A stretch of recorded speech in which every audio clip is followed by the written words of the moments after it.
The bank claimed I owed $623,000 on a mortgage I never agreed to. Turns out my sister used my identity to get her dream house, a tea dinner. I pushed the police report across the table. Imagine getting a phone call that instantly shatters your entire world.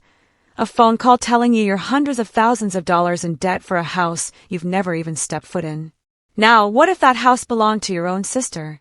And what if, in that gut-wrenching moment, you realized she was the one who put you there? This isn't just a story about fraud. It's a story about a betrayal so profound, it ripped my family apart, piece by agonizing piece. My name is Heather Wilson, and I was 29, a pediatric nurse in Seattle. Before that call, I had a pretty good life, nothing flashy, but it was mine. 6 years at Seattle Grace, finding deep satisfaction in helping sick kids. My colleagues were like family, and my small Ballard apartment, overflowing with plants, was my sanctuary after long, chaotic shifts. My parents, David and Carol, were honest, hardworking, devoted. And then there was Amanda, my older sister by 3 years. I'd spent my whole life looking up to her. She was always the confident one, the achiever, the homecoming queen, valedictorian. I was the quiet one, finding my voice later in life. But there was never any real resentment, or so I told myself. I was proud of her. As adults, we stayed close. Amanda was a successful luxury real estate agent, married to Brian, a financial advisor. They were the striking, perpetually tanned couple whose social media was a curated gallery of perfection. My life, single and plant-filled, couldn't have been more different. She'd make subtle comments about my choices, or suggest investments I could never afford, but I just thought she meant well. 8 months before everything exploded, they moved into this breathtaking Craftsman in Queen and one of Seattle's most exclusive neighborhoods. When Amanda gave me the grand tour, showcasing Viking appliances and Puget Sound views, I felt a familiar pang of envy. "Someday you'll have this too, sis." She'd squeeze my shoulder. "You just need to aim higher." The day my world imploded started like any other Tuesday. I was on shift, helping 7-year-old Tyler with his bandages when my phone vibrated. I stepped into the hall, thinking it was news about my elderly neighbor. "Miss Wilson, this is Craig Donovan from Washington Mutual Bank. I'm calling about your missed mortgage payments." My stomach plummeted. "Mortgage? I'm sorry, there must be some mistake. I don't have a mortgage. I rent." His voice turned condescending. "According to our records, you took out a mortgage for $623,000 in January for a property on Highland Drive." Highland Drive? Wasn't that Amanda Street? My voice rose. "This is a mistake. My credit isn't even good enough for a mortgage that size. I'm a nurse, not a surgeon." He paused then. "The application shows an annual income of $192,000 and a credit score of 782 at the time of application." My head spun.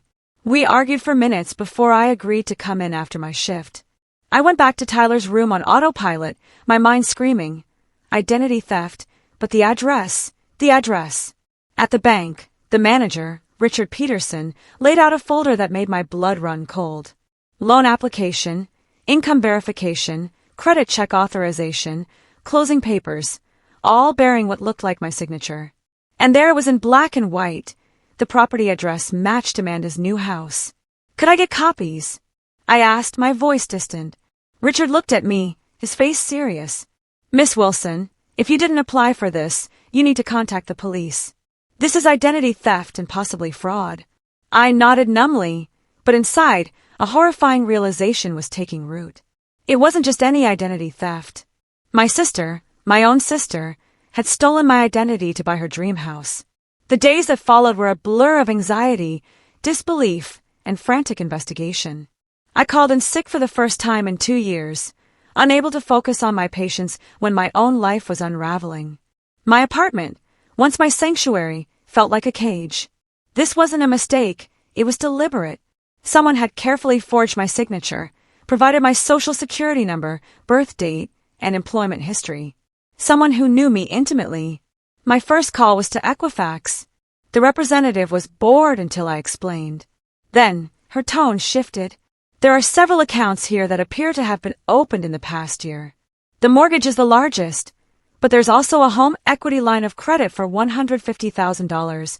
3 credit cards with limits between $20,000 and $30,000 each, and a personal loan for $45,000. I felt physically ill. All of them fraudulent. My credit score, once a respectable 724, had plummeted to a catastrophic 546. A financial advisor confirmed it. This is definitely identity theft, and quite sophisticated. Whoever did this knew exactly what information would be needed. It was my sister, I confessed, the accusation hanging heavy in the air. She's living in that house right now. The advisor's expression shifted to genuine shock. That complicates things. Family fraud is common, but it presents unique challenges, legally and emotionally. Legally, you need a police report. But I understand if you're hesitant to send a family member to jail. Hesitant. Despite the overwhelming evidence, I still couldn't truly believe Amanda, my protector, my role model, would do this. There had to be more. I hired a handwriting expert who confirmed the signatures were good forgeries. He pointed out pressure points, slight hesitations, signs of someone mimicking, not naturally writing. Then, I started piecing together Amanda's finances. Through social media and casual conversations, I discovered Amanda and Brian had been in trouble for years. Her real estate business was struggling. Brian had left his old firm under a cloud, and his new venture wasn't taking off. Yet, their lifestyle had escalated. New boat, exclusive country club. My friend Stephanie, who worked at a luxury car dealership, gave me the final, damning piece. When they ran her credit for financing, it was a mess. Brian ended up paying cash, but I overheard them arguing. He said something like, "We can't keep doing this. The house was risky enough." Asterisk the house. My house. Asterisk. And then, the email addresses.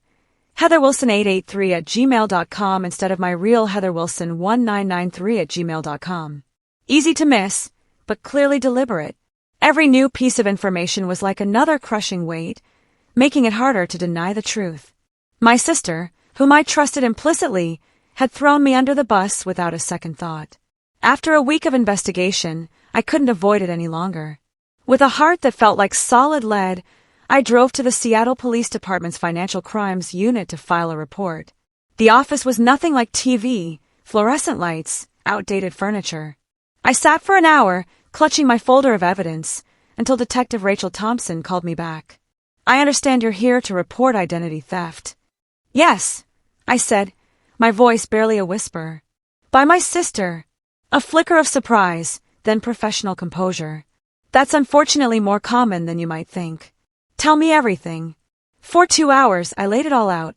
The bank call, the mortgage I never applied for, the maxed-out credit cards and loans in my name, the house Amanda was living in. She asked how Amanda could have gotten my information. "We're close. She's been to my apartment countless times. My important documents are in a file cabinet in my home office, not locked." I felt foolish, exposed. I never thought I needed to protect myself from my own sister. Detective Thompson's expression softened. "No one expects this from family. It's not your fault." Then came the hardest question. "Miss Wilson, filing this report means we will investigate fully. If the evidence supports your claims, your sister could face serious criminal charges. Identity theft and mortgage fraud are felonies. She could go to prison. Are you prepared for that?" It hit me like a physical blow. Amanda, who taught me to ride a bike, who stood up to bullies for me. My parents, who would be devastated. But then I remembered my ruined credit score, the $623,000 debt, the profound violation. "Yes," I said, my voice steadying. "I need to protect myself. If she faces consequences for what she did, that's her responsibility, not mine." As I signed the official report, my real signature this time, I felt a strange mix of relief and dread. The machinery of justice was in motion. 2 days later, Detective Thompson called. "We've confirmed your suspicions, Miss Wilson. The mortgage application was submitted online using your personal information, but from an IP address traced to your sister's previous residence. We're also investigating her husband's potential involvement. Brian. Of course, he'd be involved. As a financial advisor, he probably orchestrated it. There's more," she continued. "We've discovered evidence suggesting they were planning to declare bankruptcy in your name once the debts became unmanageable. There are searches from their home computer about bankruptcy laws and identity abandonment. The calculated, cold-hearted nature of their betrayal stunned me. They hadn't just stolen my identity in a moment of desperation. They'd planned to utterly destroy my financial future while protecting their own. A week later, I received the official police dossier. Bank records, transfers, loan applications, credit card statements for purchases I'd never made. It was an airtight case. Tomorrow was our bi-weekly family dinner. Amanda would be there, oblivious. She didn't know I'd received the foreclosure notice intended for homeowner Heather Wilson. She didn't know about the police report now sitting in a manila folder on my counter. As I prepared for bed, my mom texted, "Looking forward to seeing my girls tomorrow. Making your favorite lasagna. Love you both." The casual normalcy of it broke me. I cried, not just for myself, but for my parents whose world was about to shatter. In the morning, I rehearsed what I'd say. No screaming, no name-calling. Just the evidence. My mom called. "Amanda's bringing that chocolate mousse cake you love." Thoughtful, my sister, the identity thief, buying me cake with fraudulently opened credit cards. The absurdity almost made me laugh. I tucked the police report into my bag, settling on a simple navy dress, professional and serious. As I drove to my parents' home, memories of happier dinners flooded my mind. Hamilton tickets, Dad singing carols until we cried with laughter. Tonight would be the last of those, at least in any form I recognized. I parked a block away, needing a moment. I saw Amanda's white Range Rover, the one she boasted about buying from a big deal. Was that a lie too? The familiar smell of Mom's lasagna pulled me in. For a second, I considered turning back, but then I remembered the bankruptcy searches. They deserved no mercy. I rang the doorbell, the weight of the police report in my bag like a brick. Mom greeted me. "You look beautiful, but so serious." "Everything okay?" "Everything's fine, Mom," I lied, hugging her. Inside, Dad was in his recliner. Amanda's bright, musical laugh came from the kitchen. She emerged, flawless in an expensive cream blouse. "Heather, finally." I was telling Mom about this incredible patient success story I heard from Dr. Garner at the club. "You should talk to him about potential positions. The benefits are amazing." The audacity stunned me. She, the identity thief, offering me career advice. I forced a smile. "I'm happy where I am." My sister-in-law, Jessica, arrived, immediately commenting on Amanda's gorgeous reading nook in the sunroom. Amanda shot me a quick, almost imperceptible glance. That sunroom, like the rest of the house, had been bought with my stolen identity. Dinner proceeded with excruciating normalcy. Dad carved steaks, Mom dished lasagna, wine flowed. Mark talked about his architecture projects, the kids chattered. Amanda expertly deflected any questions about their finances, always steering the conversation to someone else. "Heather, you're quiet tonight," Dad observed. "Rough week," I replied, setting down my fork. "Anything you want to talk about?" Mom asked. Amanda interjected. "Oh, leave her be, Mom. Not everyone needs to process everything out loud." The irony was almost too much. "Actually," I said, meeting Amanda's eyes directly, "there is something I need to discuss with all of you." A flicker of unease crossed her face, quickly masked. "Sounds serious. Let's at least have dessert first." "I brought that chocolate mousse cake you love." "That can wait," I said firmly. The table fell silent. Mark took the kids to the living room. My heart pounded as I reached into my bag and pulled out the manila folder. Amanda's eyes fixed on it, her smile faltering. "What's that, honey?" Dad asked. "This," I said, placing my hand on the folder, "is a police report." The silence around the table deepened. Mom's eyes widened. Dad carefully put down his wine glass.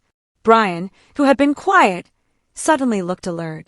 "A police report," Mom echoed. "Heather, what happened? Are you all right?" "I'm not all right, Mom. I've been the victim of a crime." I looked directly at Amanda, sliding the folder towards her. Identity theft and fraud, to be specific. Amanda didn't touch the folder. Her face was frozen. "What are you talking about?" she asked, her voice unnaturally high. "Open it," I said quietly. Brian placed a hand on Amanda's arm. "Maybe we should discuss this privately, Amanda." "There's nothing to discuss," she snapped, still not touching the folder. Heather's obviously confused. Dad, trying to lighten the mood. Is this some kind of joke, girls? It's not a joke, Dad. I flipped open the folder myself. 2 weeks ago, I received a call from Washington Mutual Bank about missed mortgage payments on a $623,000 loan I never took out for a house I've never owned at 4872 Highland Drive. Mom gasped softly. But that's Amanda and Brian's address. I finished for her. The dream house they've been showing off for months was purchased through a mortgage fraudulently obtained in my name, along with a home equity line of credit, 3 credit cards, and a personal loan. All maxed out, all in default. All eyes turned to Amanda. Her face had drained of color. Then she laughed, a brittle, forced sound. This is ridiculous. There's obviously been some kind of mistake. A bank error, or the police don't think so, I interrupted. Neither does the handwriting expert who confirmed the forged signatures. Neither does the IP address evidence showing the mortgage application was submitted from your old condo. Brian abruptly stood up. We should go, Amanda. We don't have to listen to these accusations.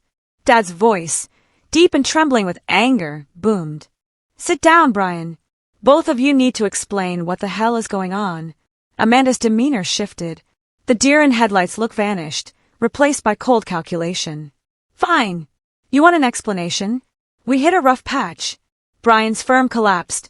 My commissions dried up. We were about to lose everything. So, you decided to steal my identity? I asked, incredulous. To saddle me with over $800,000 in debt I knew nothing about? It was supposed to be temporary. Amanda's voice rose. Once the market recovered, we were going to refinance. That's a lie, I said quietly. The police found your searches about declaring bankruptcy in my name. You were never going to make this right. You were planning to destroy my financial future to save yourselves. Mom began to cry softly. Dad's face turned an alarming shade of red. Amanda, he said, his voice dangerously quiet. Tell me this isn't true. Tell me you didn't do this to your sister. For a moment, Amanda seemed on the verge of another denial, then her shoulders slumped. We were desperate.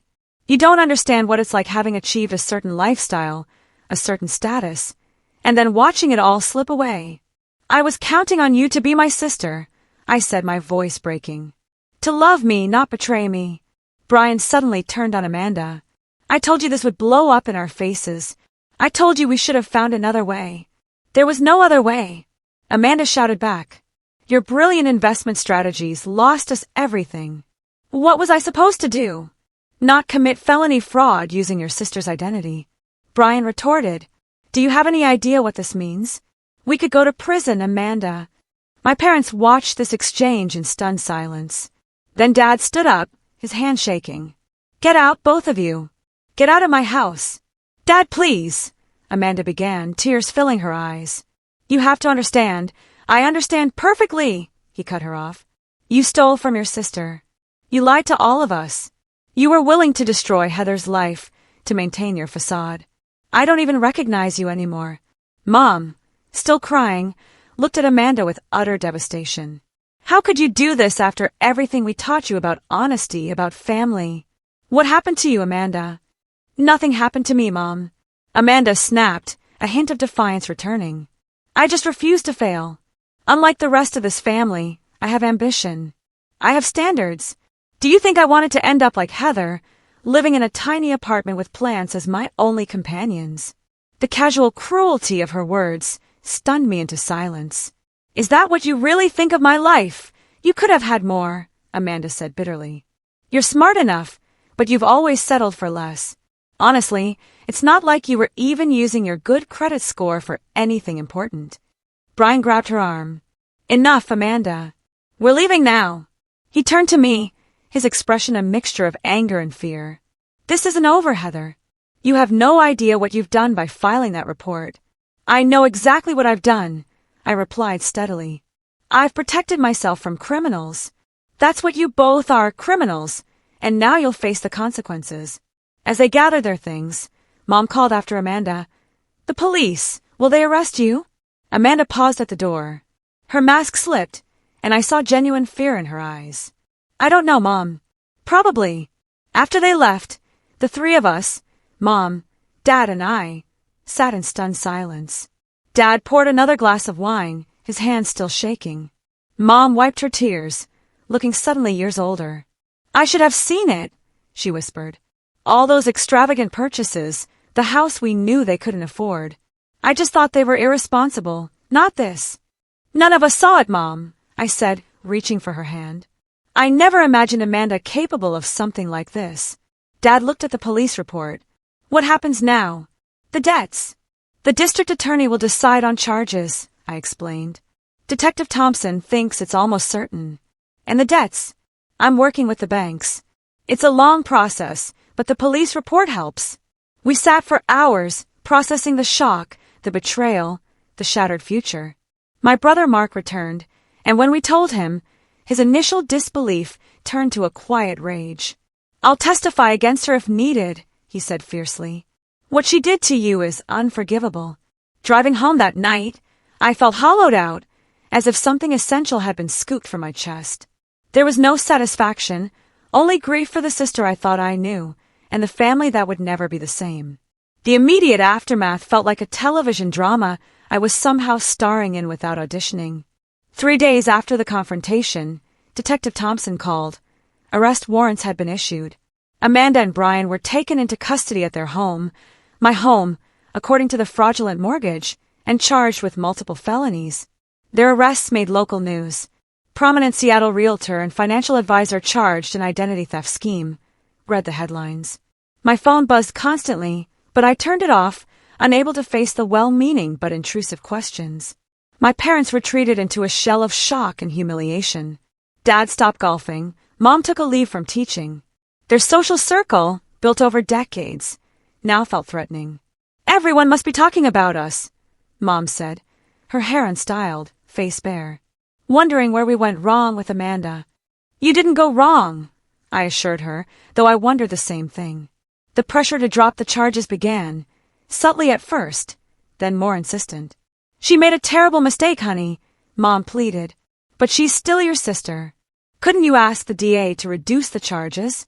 Maybe probation instead of prison. Mom, she stole my identity. She planned to declare bankruptcy in my name. Do you understand what that would have done to me? I wouldn't have been able to rent, get a car loan, maybe even keep my job. I know what she did was inexcusable, Mom countered, but she has 2 young children. Think about your niece and nephew growing up without their mother. That was the hardest part. Harper and Ethan, innocent casualties. My resolve wavered. It was Stephanie who helped me regain my perspective during a much-needed night out. Listen to me, she said firm. Amanda chose to commit multiple felonies. Amanda chose to victimize her own sister. Amanda chose to put her children at risk by engaging in criminal behavior. None of that is on you. The consequences are hers to bear, not yours to ameliorate. She was right. The following week, I met with the district attorney and made it clear I was not interested in dropping or reducing the charges. Miss Wilson, I commend your resolve, Prosecutor Natalie Chin told me. Many identity theft cases involving family members never make it to court. But these crimes have real consequences, and they merit real punishment. The legal proceedings moved forward with excruciating slowness. Preliminary hearings, motions, delays. Through it all, I had to keep working, paying bills, and trying to repair my shattered credit. 9 months after that fateful dinner, Amanda and Brian finally accepted a plea deal. I sat in the courtroom, watching my sister, thinner now, her designer clothes replaced by a modest navy suit. Amanda Parker, you have pleaded guilty, the judge stated. Do you wish to make a statement? Amanda turned slightly her eyes, finding mine in the gallery. For a moment, I saw a flicker of the sister I'd grown up with. I want to apologize to my sister, she said, her voice steady but subdued. What I did was unforgivable. I betrayed your trust in the worst possible way, and I'll regret it for the rest of my life. I was selfish and desperate and terrified of failure. But that's no excuse for hurting the person who has always supported me and believed in me. I'm so sorry, Heather. The judge sentenced Amanda to 18 months in federal prison, Brian to 12 months. Both would serve 3 years of supervised release and pay full restitution. As Amanda was led away, our eyes met one final time. So much unsaid, so much damage that might never be repaired. I didn't know if I could ever forgive her, but in that moment, I acknowledged the complexity of my feelings, anger and betrayal intertwined with memories of shared childhood. The weeks following the sentencing were a blur. The bank foreclosed on the house. I worked tirelessly with credit agencies to remove the fraudulent accounts, a frustratingly slow process. My relationship with my parents remained strained. They visited Amanda regularly but rarely mentioned it. We tried to maintain a semblance of family, but our conversations were superficial, carefully avoiding the elephant in the room. Thanksgiving and Christmas came and went fractured. The day the bank finally removed the fraudulent mortgage from my credit report felt like emerging from a long, dark tunnel. My credit score was slowly recovering, though experts warned it would take years. I'd moved to a new apartment, wanting a fresh start. Then, I received an unexpected letter, not from Amanda, but from my niece Harper. In wobbly handwriting on pink paper, "Dear Aunt Heather, I miss you a lot. Grandma says you're mad at Mommy because she did something bad. I'm sometimes mad at Mommy too, like when she wouldn't let me have 2 desserts. But I still love her. Do you still love her? Can you come see me and Ethan?" The innocence brought tears to my eyes. Whatever my feelings toward Amanda, Harper and Ethan were innocent casualties. They deserved an aunt who loved them. That weekend visit with my niece and nephew became the first tentative step toward healing. Not forgiveness, but a recognition that family bonds, even when severely damaged, don't simply disappear. They transform, requiring new boundaries, new expectations, new definitions of trust. The day Amanda's house was sold at foreclosure, I drove by one last time. Another family's moving truck was parked in the driveway. I felt no attachment to the property, only a sense of closure. Some betrayals change you forever. I would never again be the trusting, somewhat naive person I was before discovering my sister's fraud. But surviving it had revealed a strength I hadn't known I possessed, the courage to stand up for myself, to set boundaries, to demand respect even from those I loved. 6 months after Amanda began her sentence, my credit score climbed back into the fair range. I settled into my new apartment, smaller but with better security, including a locked mailbox. The paranoia lingered, a constant companion, but I was learning to manage it. My weekly therapy sessions became a cornerstone of my recovery. Family betrayal creates a unique kind of trauma, Dr. Winters explained. The people we expect to protect us become the source of harm. It fundamentally challenges our ability to trust. Will I ever trust anyone again? I'd asked. You'll trust differently, she'd replied. More carefully, more intentionally. That's not necessarily a bad thing. She was right. I'd become more cautious, more vigilant, more selective about who I allowed into my inner circle. My relationship with my parents slowly began to heal. Dad, who had been mostly silent about Amanda, finally said, "She's different in there." Humbled, I think. She's finally understanding the magnitude of what she did to you. That validation, though long overdue, meant more than I could express. The most unexpected support came from extended family. My cousin Rachel, who I'd never been close to, confessed that her college roommate had stolen her identity years ago. "I know something about what you've been through," she confided. "Pressed charges just like you. Lost friends who thought I was overreacting. Never regretted it for a minute." Finding this community of understanding, other identity theft victims, became a crucial part of my healing. I joined an online support group and started volunteering for a nonprofit, using my own experience to guide others. This work gave purpose to my pain, transforming a devastating personal experience into knowledge that could help others. When Amanda had been incarcerated for nearly a year, I received a letter that stood out. Unlike her earlier apologies, this one acknowledged the specific harm she'd caused. "I stole more than your identity, Heather," she wrote. "I stole your sense of security, your trust in family, your belief in my love for you. I can't undo that harm, but I want you to know that I see it clearly now. I didn't respond immediately, but I kept the letter." The acknowledgement of specific harms felt different, more genuine. Around this time, I made a decision that surprised even me. Using some of the restitution money that had finally begun arriving from Amanda and Brian's seized assets, I put a deposit on a small house with a generous yard, perfect for an expanded garden. The irony wasn't lost on me. My sister's crime had, ultimately, led to me achieving the home ownership she had fraudulently claimed in my name. The day I signed the legitimate mortgage papers, a moment that should have been purely joyful, I experienced an unexpected wave of emotion. Sitting in the loan officer's office, reviewing documents remarkably similar to those that had been forged in my name, I felt a strange closing of a circle. "Is everything all right, Miss Wilson?" the loan officer asked.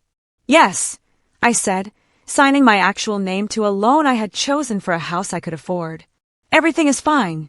Better than fine, actually." Taking ownership of my new home became a powerful act of reclamation. I painted the walls colors I loved, planted a vegetable garden, and invited friends for a housewarming party, my first real celebration since before the identity theft. Stephanie brought champagne and a doormat that read, "Not today, identity thieves." My parents came too, bringing a plant and awkward good wishes. "It's a lovely home, Heather," my mother said, hugging me tightly. "We're so proud of you." "For buying a house?" I asked. "For everything," my father clarified. "For how you've handled all of this with dignity and strength." It wasn't complete healing, but it was acknowledgement, and that mattered. 2 weeks after my housewarming, I drove to the Federal Correctional Institution where Amanda was serving her sentence and added my name to her visitors list. I wasn't ready to see her yet, but I wanted the option available when, and if, that day came. As I continue rebuilding my life, I've come to understand that healing isn't a destination, but a process. Some days I feel strong and forward-looking. Others, the betrayal feels fresh and raw. I've learned to accept both realities as part of my journey. What happened between my sister and me is a story with no neat ending, no perfect resolution. Family bonds, once broken by betrayal, can never be completely restored to their original form, but they can transform into something new, something more honest, with clearly established boundaries and carefully rebuilt trust. I don't know if Amanda and I will ever reclaim anything resembling our former closeness. I don't know if I'll ever fully trust her again. But I know that I've survived the worst betrayal I could imagine, and I've emerged stronger, wiser, and more self-reliant than before. If there's a lesson in all of this, it's that trust should be treated as the precious resource it is. Given carefully, guarded appropriately, and withdrawn when necessary for self-protection. Love and trust aren't the same thing, a distinction I never fully understood until now. I can love my sister while acknowledging that she violated my trust in ways that may never be fully repaired. This experience has taught me that family loyalty has limits. Standing up for yourself, even against those you love, isn't selfish, it's necessary. And forgiveness, if it comes, must follow accountability, not replace it. I'm still writing my story, still finding my way forward. But I know this much: I refuse to be a victim in silence. I refuse to sacrifice my financial future to protect someone who hadn't protected me. I refuse to accept betrayal as the price of family peace. And in those refusals, I found my strength. What about you?